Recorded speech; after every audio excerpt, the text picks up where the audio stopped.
नमस्कार, स्वागत है आप सभी का। आपके साथ मैं हूं अपर्णा। शुरू करते हैं खबर 1 मिनट का सफर। किसान के आंदोलन के बीच सरकारी मशीनरी लगातार लोगों के बीच जाकर अपने पक्ष का बचाव करने में जुटी हुई है। सरकार कृषि कानून के पक्ष में लगातार अपना पक्ष रख रही है। ऐसे में सीएम योगी आदित्यनाथ भी लगातार मोर्चे में दिखाई दे रहे हैं। उन्होंने मेरठ में लोगों को संबोधित करते हुए कहा है कि किसानों को ऐसे लोगों से सावधान रहने की जरूरत है जो लोग देश के विकास और किसान के उत्थान से परेशान हैं।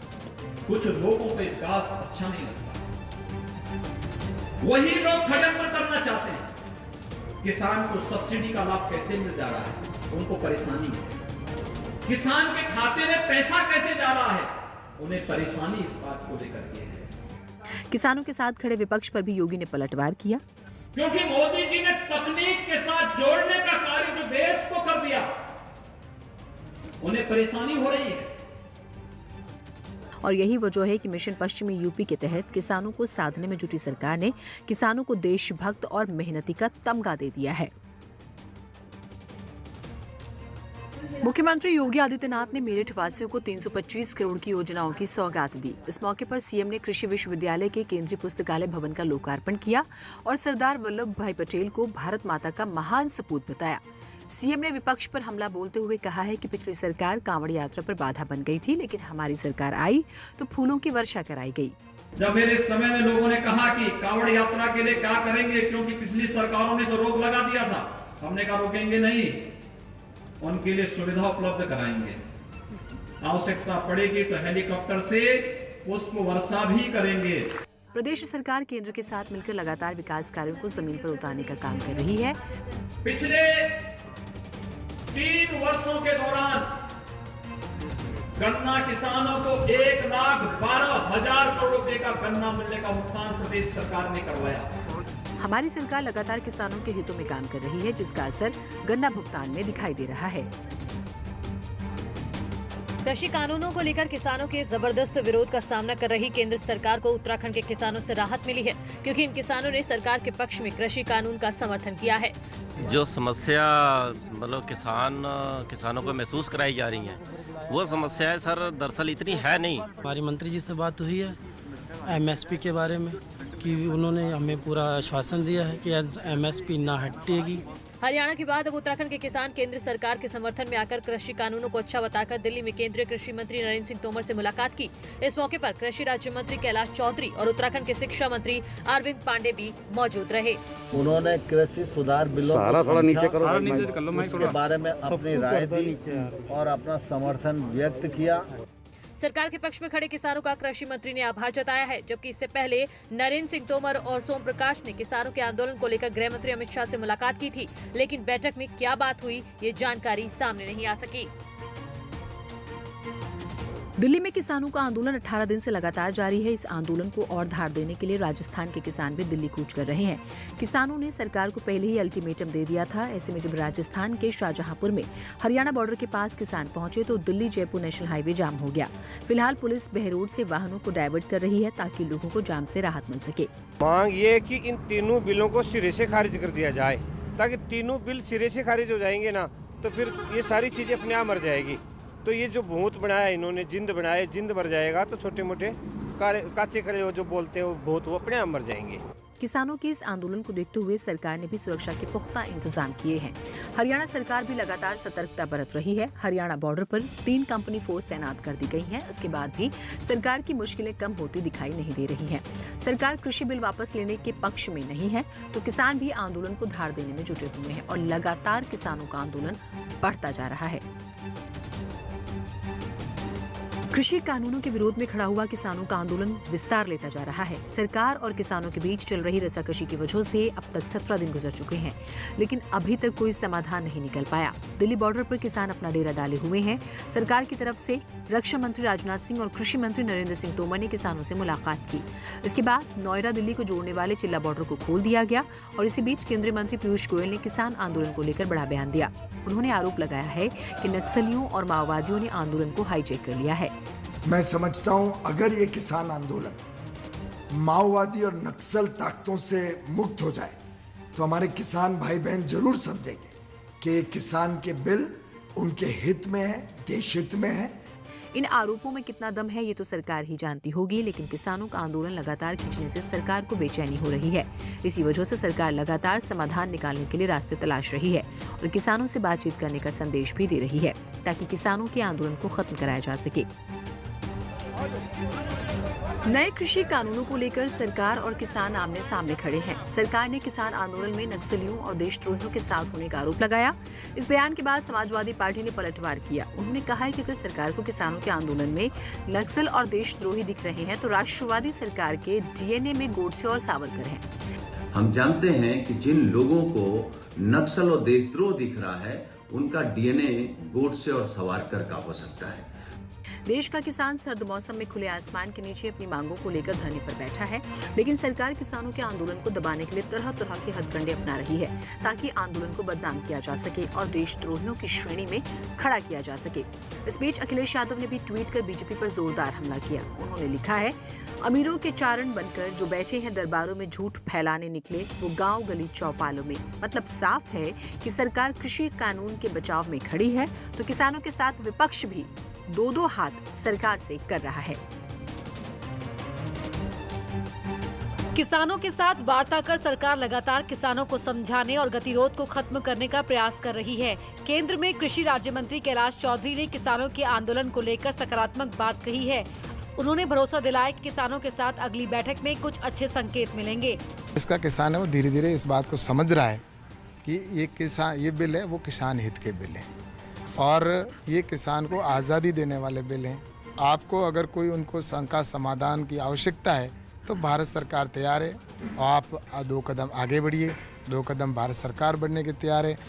इस मौके पर उन्होंने विपक्ष पर आरोप लगाया कि किसानों को विपक्ष भड़काने का काम कर रहा है, जबकि हमारे किसान हमारे साथ खड़े हैं और सरकार के कदम का समर्थन कर रहे हैं। कुछ लोग किसानों के कंधे पर बंदूक रखकर और अपना उल्लू सीधा करना चाहते हैं या निशाना साधना चाहते हैं। जारी गतिरोध को लेकर उन्होंने किसानों को आश्वासन दिया कि सरकार किसानों की सभी आशंकाओं को दूर करने का काम करेगी। किसान बातचीत की टेबल पर आए और विपक्ष के एजेंडे का शिकार ना बने।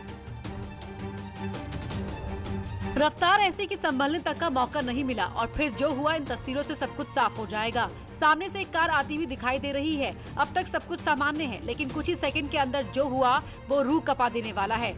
अब तस्वीरों को गौर से देखिए। कार दाहिनी तरफ बढ़ती हुई दिखाई दे रही है। ऐसा लग रहा है जैसे ड्राइवर ने सामने से आ रहे ट्रक को नहीं देखा और जब कार और ट्रक की टक्कर होती है तो कार के परखच्चे उड़ जाते हैं। गनीमत रही कि कार सवार सभी 5 लोगों को मामूली चोटें आई हैं, जबकि ट्रक ड्राइवर जख्मी हो गया।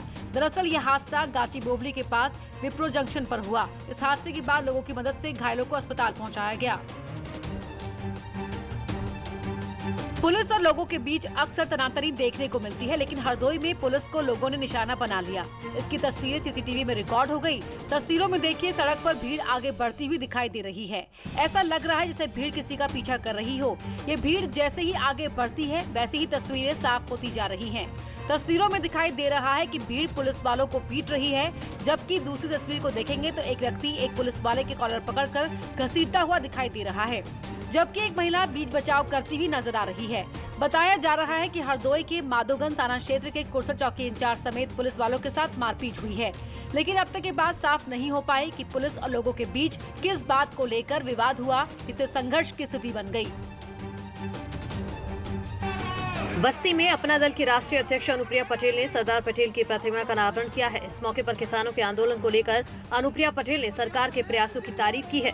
उन्होंने कहा कि सरकार लगातार किसानों के साथ बातचीत कर समाधान निकालने की कोशिश कर रही है। सरकार निरंतर प्रयास कर रही है। कई दौर वार्ता किसानों के साथ हो चुकी है और मुझे पूरी उम्मीद है कि वार्ता से ही ये गतिरोध खत्म होगा। अनुप्रिया पटेल ने उम्मीद जताई है कि सरकार जिस तरह से किसानों के साथ खड़ी है, ऐसे में जल्दी किसानों का आंदोलन खत्म हो जाएगा, क्योंकि मोदी सरकार किसानों के लिए चिंतित और संवेदनशील सरकार है। इसीलिए विपक्षी पार्टियों को राजनीति नहीं करनी चाहिए।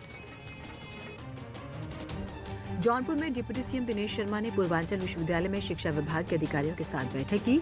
इस मौके पर अधिकारियों के साथ शिक्षा व्यवस्था को आगे बढ़ाने पर मंथन किया, ताकि कोरोना काल में पढ़ाने लिखाने का काम शुरू किया जा सके और कोविड गाइडलाइन का भी पालन हो सके। डिप्टी सीएम ने जौनपुर में शुरू हुए ऑफलाइन क्लासेस में 50% उपस्थिति और कोविड गाइडलाइन के पालन पर खुशी जाहिर की।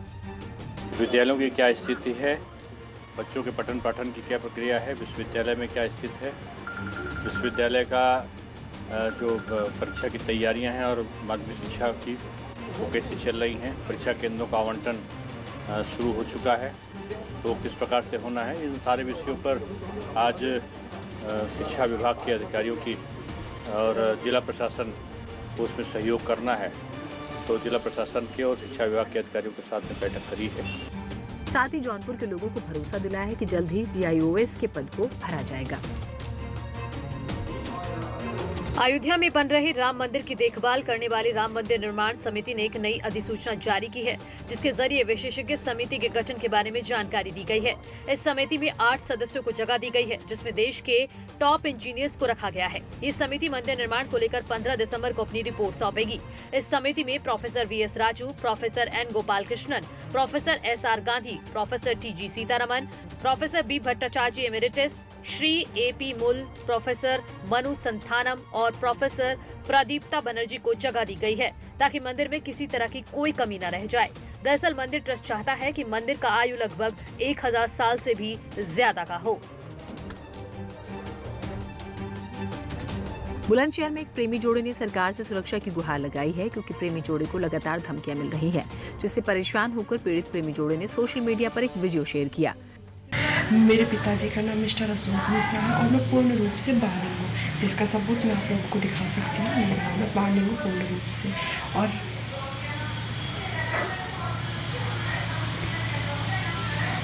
ये मेरा बर्थ सर्टिफिकेट है जो आप लोग देख पा रहे होंगे, जो ये साबित करता है कि मैं बालिग हो चुकी हूँ। लड़की ने अपने पिता पर जान से मारने की धमकी का आरोप लगाया, क्योंकि लड़की के पिता दूसरी जाति के लड़के से शादी करने से खुश नहीं है। अब देखना यह है कि पुलिस प्रशासन कब एक्शन में आता है और पीड़ित प्रेमी जोड़े को सुरक्षा का भरोसा देता है या फिर नहीं। प्रयागराज के सोराव में डबल मर्डर से सनसनी फैल गई। बदमाशों ने देर रात घर में घुसकर 52 साल की मां और उसके 22 साल के बेटे की बेरहमी से हत्या कर दी, जिसकी सूचना पर मौके पर पहुंची पुलिस जांच कर कार्रवाई की बात कर रही है। प्रारंभिक जांच में ये सामने आया है कि जमीन का कुछ विवाद था, जिसके पहले कुछ मारपीट हुई थी। उसमें पुलिस ने केस भी दर्ज किया था और प्रारंभिक जांच में पुलिस ने 2 संदिग्ध व्यक्तियों को हिरासत में लिया है। आगे की विधिक कार्रवाई की जा रही है। अब तक इस मामले में पुलिस को किसी तरह का कोई सुराग नहीं मिला है, न ही कोई कामयाबी मिली है, और इसके आधार पर हत्यारों के गिरेबान तक पहुंचा जा सके। फिलहाल पुलिस आस पड़ोस के लोगों से पूछताछ कर रही है, ताकि आरोपियों तक पहुंचने में मदद मिल सके। यहाँ रुक रहे हैं छोटे से ब्रेक के लिए, और एक बार फिर रुक करते हैं खबर 1 मिनट के सफर की ओर। ठंड के साथ अब कोहरे का सितम बढ़ने लगा है। यातायात में परेशानियां हो रही हैं। कोहरा घना होने से राह चलते लोगों को भी दिक्कतें हो रही हैं। हादसों की संख्या में इजाफा हो रहा है। फतेहपुर के कल्याणपुर में रोडवेज बस और ट्रक की टक्कर हो गई। इस हादसे में 12 से ज्यादा लोग जख्मी हो गए। तस्वीरों में देखकर आप भी अंदाजा लगा सकते हैं कि हादसा बड़ा था। गनीमत रही कि किसी तरह की कोई जनहानि नहीं हुई। फिलहाल प्रशासन की मदद से घायलों को जिला अस्पताल में भर्ती कराया गया है, जहाँ उनका इलाज चल रहा है। अलीगढ़ में एक हादसे की तस्वीरें सीसीटीवी में कैद हुई हैं, जिसको देखकर हर कोई परेशान है, क्योंकि नगर निगम की लापरवाही का खामियाजा एक व्यक्ति को अपनी जान देकर भुगतना पड़ा। दरअसल नगर निगम ने खुले नाले को बंद नहीं किया, जिसकी वजह से शख्स खुले नाले में गिर गया और उसकी मौत हो गई। इस वीडियो के सामने आने से परिवार वालों ने नगर निगम को मौत के जिम्मेदार ठहराया और मामले की शिकायत परिजनों ने पुलिस थाने में की। फिलहाल पुलिस मामले की जाँच में जुटी हुई है और आगे की कार्रवाई के लिए साक्ष्य जुटाने की कोशिश कर रही है। इस बुलेटिन में इतना ही। आगे देखिए उत्तराखंड की खबरें।